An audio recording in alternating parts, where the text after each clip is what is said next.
Hi everybody, this is Oleg. Welcome to Oregon Preparedness. And this is NY Prepper. I'm here with Oregon Preparedness. He was passing through Pennsylvania and we met and hung out for a little bit, and I wanted to pick his brain a little bit about what's going on in Ukraine and get an update from him, because he's Ukrainian, as you guys know, so he knows that part of the world very well. So I wanted to ask you, Oleg, what are your general thoughts about how the war is progressing in Ukraine? Now it appears that the war has kind of slowed down a little bit since the beginning. Do you think that there's going to be some major attack soon by Russia? Do you think Putin is going to maybe nuke Ukraine soon? Or is he going to put more troops to the front line? Do you think Ukraine is going to counterattack? What are your general thoughts at the moment? Well, in my opinion, as most of you probably know, Putin is putting together another 130,000 troops. And since he's doing that, in my personal opinion, he's not gonna nuke Ukraine just yet. Because I think if he was to nuke it soon, he wouldn't be doing that. The war obviously has been going for over 6 months, and it's not moving any further. So he needs to do something, either call it quits, or to continue he needs more troops, or he needs to nuke it. Right. I don't see any other way, in my opinion. Right. So you think he's probably going to put those 130,000 troops to the front lines pretty soon and try to get more land, you think? Expand the front line? I think he will, because Lavrov said that they've had too many losses and they need to have some kind of compensation. That was his words. Wow. Okay, so you think not nukes just yet. You think, if anything, that might come later. I think nukes, in my opinion, are going to come eventually, sad to say. Going back to Azov Mana prophecy that both Greg and I talked about on our channels extensively, there will be second evacuation from Kiev. And if that prophecy is true, that's when nukes are going to be dropped. Okay. And they're talking about evacuating eastern Ukraine now. So it could be sooner than later. It could be sooner than later, yeah. Well, I guess we'll see, but I guess in the meantime we should be prepared for the possibility that Putin could use nukes as soon as this fall even. Hopefully that doesn't happen, but I guess we should be prepared for nuclear war just in case. So as you might know, Oleg, I'm sure you probably know, there's talk that Ukraine might do a counterattack against southern Ukraine. What are you hearing as far as anything you're hearing in the Ukraine area, as far as, are they making preparations for that now? And if so, what areas do you think Ukraine would go after? And if they were successful, do you think Putin would use nukes, or how do you think he would retaliate to that? Well, Ukraine is talking about, going to Kherson, and they even talk about getting Crimea back. But in my opinion, it's not happening. Already in Russian-occupied territories, the phone lines with Russian area code, already they're using so far Ukrainian and Russian currency. And so far and so forth, it's already been sort of, merged with Russia. So there is no way Putin would give up territory that he already occupied after he lost who knows how many men. Right. And equipment. Yeah. Yeah, so he's not going to give up. I mean, even if Ukraine is successful at taking some land back, he'll retaliate somehow. And I think that's what a lot of people don't understand in the West, especially in the US. People think that there's a way to win and that Ukraine is going to be able to take that land back. But basically what you're saying is that Putin will never give that land back no matter what. I believe he will never give it back. Not even 1 inch. No. I think he will use nukes before if he will feel he's losing it. he'll He's gonna yeah. use the nukes. There's no way. I mean, anybody would do that. Same. Yep. You know. I agree. Yeah, I think the same way. So, do you think it's possible that Vladimir Putin would use nuclear weapons on American cities, or do you think he would stick to just military targets? Well, in my opinion, he would do both. I think he would target, obviously, military targets and big cities like New York or Washington, D.C., and Los Angeles, San Francisco. And I don't think Putin is just gonna bomb U.S. just out of the blue, in my opinion. I think if he drops nukes on the Ukraine and the United States Retaliates. then He'll there's retaliate a back. possibility he'll retaliate back. Additionally, what is really scary is that Russia has those status 6 Poseidon, those basically unmanned torpedoes that can carry up to 100 megaton nuclear warhead, and they are probably already having them, possibly, going under the water quietly around the oceans, or maybe they're already laying low by United States shores, waiting for a signal. And if they indeed have 100 megaton warhead, imagine one laying next to New York Harbor. Oh yeah. There is no New York. Yeah, the whole fallout would spread across the whole East Coast. And plus, it would just totally destroy entire city. So, Absolutely, yeah. I think that's what they made it for, so they could destroy the ports, the big ports and the sub bases. yeah, and of course, partially it's made for just to scare Right. that they have That they haven't, right? So people Who knows how many? They do have them. I know that, because, like, for example, Russian submarine Belgorod can carry up to 6 of them, and the Belgorod's already out in the out ocean. and about. Yeah. So supposedly with those Poseidons Yeah.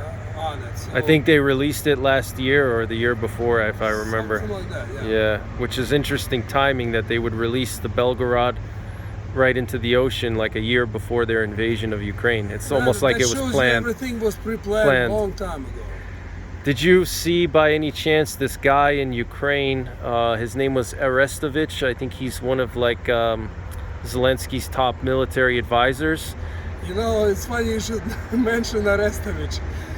To me, he is just as much of a joker as Zelensky. Okay. Because Arestovich, in Russian is Arestovich, he actually had YouTube dating channel. Oh wow. Wow. He was teaching men how to seduce women. Oh wow. And now he is The top advisor. Yeah, it's a joke. But Yeah, he said in 2019, he said that they were already expecting the invasion in 2019, that far in advance. So I'm sure Putin has been planning this for probably many years, I right? think Putin's been planning it since 2014. Yeah, I think so. So he probably has like a plan B, a plan C, a plan D. I mean, he probably thought about all the different scenarios. If NATO gets involved, how he's going to respond and stuff like that. It's probably already been planned out a long time ago, I imagine. I imagine so also. Obviously, he would strike NATO as well. If he's going to attack America, he's going to attack NATO at the same time and strike, NATO countries. I'm sure if a nuclear attack. Yeah, that makes sense. If he strikes the United States, he's gonna strike European countries, especially those ones that are helping Ukraine. Right. Yeah. Belgium. He's going to hit the headquarters and England. Yeah. Germany. So, what are your thoughts about nuclear war in general? I know a lot of preppers don't think it's possible. They think nuclear war is kind of less likely on the list of things that could happen or that you should prepare for. They think nuclear war is like on the lower end of that list. What are your thoughts about, in general, nuclear war? Do you think it's possible? How possible do you think it is? And what are your thoughts about preparing for it? Do you think you can prepare for it? Is it Is it something you can survive? What are your thoughts about it? Well, in my opinion, it's survivable. You know, I watched many videos about Hiroshima and Nagasaki bombing, and there was survivors, many survivors that actually end up living into 80s and 90s. Some of them died as recently as just 10, 15 years ago. Mm-hmm. And so it is definitely survivable. As long as you don't get evaporated in the blast. But that goes for any conventional bomb. If you happen to be in the wrong place, Right. you're gone. Right. But if you don't go out in the initial blast, I think it's definitely survivable. By the way, NY Prepper, he has whole series with like 20 plus videos on how to survive nuclear war. That's right. Very interesting. I do. I love those series. So I Thanks. think we need to be ready. We need to do what we can. Buy potassium iodine tablets. Get gas masks, find some basement in your area if you don't have your own, where you could possibly be for a couple of weeks, or at least even a week. Right. Anything, because radiation breaks down less Right. every day. So, Right. Yeah. Or if there was a nuclear explosion, let's say 100 miles away from you, you could just drive away Right. from there. Exactly. And survive somewhere else. So I think all of us, if you love life, should try to survive it. And you experienced Chernobyl, right? When you were younger and living in Ukraine, you weren't too far away, and you said that a lot of people outside of Chernobyl, they didn't really get affected too much. It was mostly the people that were like right there that really got affected the most, right? This is a great point. Thanks for bringing this up. Because Chernobyl was about 400 some kilometers from my city, which is Kharkov, which is about 250 miles, 270 miles, something like that. And that's not far away. And Chernobyl, any meltdown on a nuclear power plant is a lot worse than any nuclear bomb. Right, exactly. Because nuclear bomb comes and goes, and breaks radiation down. disappears eventually. From meltdown, you have that radiation keep coming up for years. I still have friends and family in Kharkov. They're all alive. That's a great example of the fact that you can survive nuclear attack or nuclear war, in my opinion. Especially if you do something about it, if you get ready. Right, yeah, and you don't even need anything crazy, just, some basic supplies and a good shelter. Well, it was great talking with you, Oleg, and it was great seeing you, and thanks for your input, and thanks for all that you do for the YouTube prepping community. I really enjoy your channel, and I hope you keep making videos as much as possible. So you got anything else you want to add, or? Well, that's all. I can talk about it all day. But yes, it's great seeing you too, Greg. I always enjoy, every time I pass by here, I always try to stop. Like we met a couple of days ago, actually. Yep. Quick, 3-hour meeting maybe. Yep. And today we spent some more time because I'm going back home, back, out west. So it was great. Always good to see you. Yeah, likewise. And I'm not sure if you've done a video on this yet, but if not, you should. It's really interesting how you cross the country. Basically, every couple of weeks, you're going east to west, east to west. It would be good for you to share how you're prepared as a trucker, because what happens if SHTF happens and you're over here and your home is in Oregon? Have you done a video on that yet, or? That's a great idea. I think also useful idea. Yeah. I did video once on my preparations that are within my truck, but I'm gonna make another video going more into depth, like having some contacts.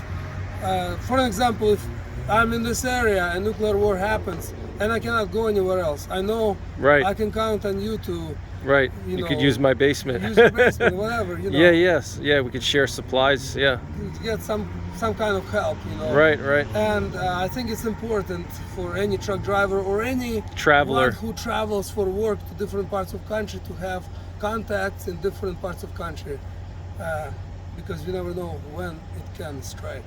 And also, the roads very well too, but like by heart. So even if you don't have a map or anything, you basically you memorize the highways, basically, like you know in your head where the major highways are in the US, right? Right. I mean, GPS obviously is always helpful, and mainly it's helpful for finding address where you're gonna get loaded or unloaded. But right now, if there was no GPS, I can certainly find my way home. From wherever. Right. That's Because, amazing. I go back and forth on all these big major freeways, and it's good to know for anyone who travels a lot to have it in your head, because you may not, the GPS probably won't work in that time. And I always have atlas, but if you don't, you still gotta have some kind of idea in your head. Right. Where would you go? Right. And you obviously have food and everything in your truck, so that's not an issue. You have quite a bit of food. I remember you showed people. Yeah, I have probably, with food that I have in my truck, I could probably stay afloat at least a month. That's really good. Yeah. Well, it was great to meet you, and thanks for all the information. And I'll see you guys next time. Take care, God bless, and don't forget the 3 P's. Prepare, Practice. persevere.